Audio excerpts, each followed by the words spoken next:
provinsi ya, terkait dengan pemberitaan ini P3K.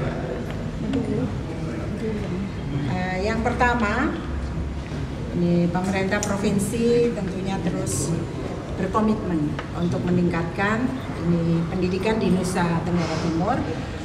Salah satunya adalah meningkatkan jumlah dan mutu tenaga pendidik.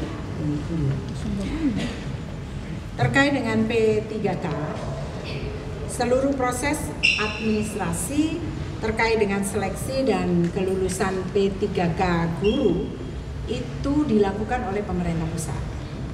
Dalam hal ini Kementerian Pendidikan. Dan untuk hasilnya, tahap pertama itu berjumlah 1.417 orang dan tahap kedua itu berjumlah 1.638 orang. Dan oleh pemerintah pusat telah disampaikan kepada pemerintah provinsi untuk proses administrasi kepegawaiannya, dan itu sudah selesai ya, mereka juga sudah menerima itu hak-haknya sesuai dengan ini terhitung mulai tanggal ini pengangkatannya. Selanjutnya untuk tahun anggaran 2023 P3K yang lulus itu kami belum dapat ini informasi dari pemerintah pusat. Nah, oleh karena itu kami menunggu ini penyampaian yang dinyatakan lulus passing grade untuk proses administrasi itu dibuka, dan kemudian dari P3K-nya melengkapi sesuai dengan yang ini ada di dalam ini persyaratan yang harus dilengkapi. Nah, kalau itu sudah ini disampaikan ke pemerintah provinsi, tentu kami akan menindaklanjuti sesuai dengan ketentuan sebagaimana proses tahap pertama dan tahap kedua. Ya, kami terus akan melakukan koordinasi. Mungkin itu yang dapat saya sampaikan. Nah, terima kasih supaya pemberitaannya jelas terkait dengan P3K. Ibu, kalau yang lulus passing grade tahun 2022 yang belum dapat informasi. Ya, semua ini kan pemerintah pusat. Ini kebijakan pemerintah pusat.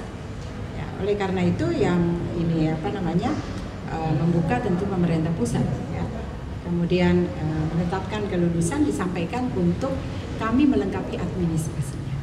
Jadi semuanya ini pemerintah pusat.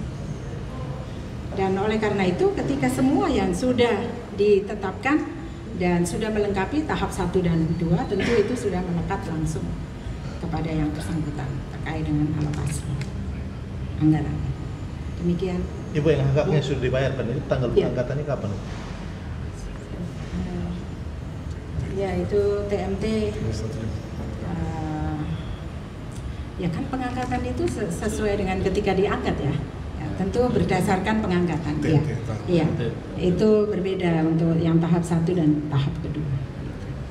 Berarti 1.345 orang itu kalau bisa diangkat? Ya, nanti kita menunggu, kan pemerintah pusat menyatakan bahwa itu katanya, kita belum dapat, pemerintah provinsi belum dapat ini surat. Sebagaimana kan lulus 1 dan 2 itu juga disampaikan kepada pemerintah provinsi untuk kemudian kita buka untuk melengkapi administrasi. Itu proses yang awalnya dan itu sudah selesai. Dan oleh karena itu untuk tahap ketiga ya sama dengan tahap pertama dan kedua. Ya. Ada kaitannya itu dengan anggota DPR yang sebagaimana sudah viral dalam itu sampai Prof mengatakan itu artinya tidak benar.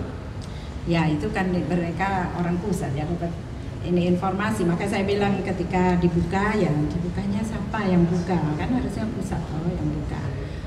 Tolong Ibu koordinasikan dengan pusat gitu supaya bisa dibuka dan kemudian kita bisa memberikan ini peluang kepada mereka yang katanya lulus. Begitu ya? Ada upaya ya, dari terima kasih. Apakah hanya menunggu saja dari pemerintah pusat? Ya, kami akan koordinasi setelah koordinasi itu dalam bentuk apa misalnya? Ya, komunikasi dengan tingkat ini pusat. untuk seperti apa begitu yang diinformasikan itu. Kalau memang ini ya bersurat ke kita untuk kita buka. Anggaran tersedia? Ya pastilah, kan itu pusat punya kewenangan. Mereka kan sudah bilang kan itu melekat. Melekat. Seperti itu ya. Ketika diangkat otomatis dia akan diangkat. Demikian ya. Terima kasih. Tadi 1000, tahap pertama 1417, tahap kedua 1638. Ya, begitu. Ibu, pertanyaan lain mungkin Ibu. Apa komentar Ibu terkait aturan di dinas pendidikan yang masuk jam 5 pagi itu sebuah pegawai? Ada tambahan biaya di sini. Ya, ini saya dengar ya aturan yang ini gubernur ya. Begitu. Ya. Jadi begini, tidak ada. Saya juga tadi di ini wartawan bahwa ini Bu, Pak Gu mengeluarkan kebijakan tidak. Pak Gu tidak mengeluarkan kebijakan berkaitan dengan ASN. Nah, berkantor. Ya.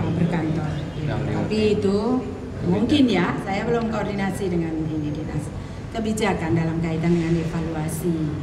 Dan itu kan tidak diperlakukan untuk semua.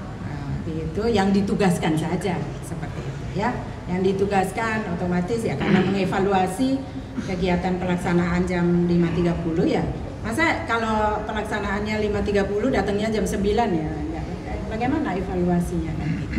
Ibu, kalau yang kelebihan jam kerja itu kan Ya. Dibayar. apakah dibayar di apa? Kami mengabdi dengan sungguh-sungguh untuk bangsa dan negara begitu. Ya, dibayar puji Tuhan tidak juga tidak apa-apa. Untuk kemajuan Nusa Tenggara Timur, oke? Amin ya. Terima kasih ya.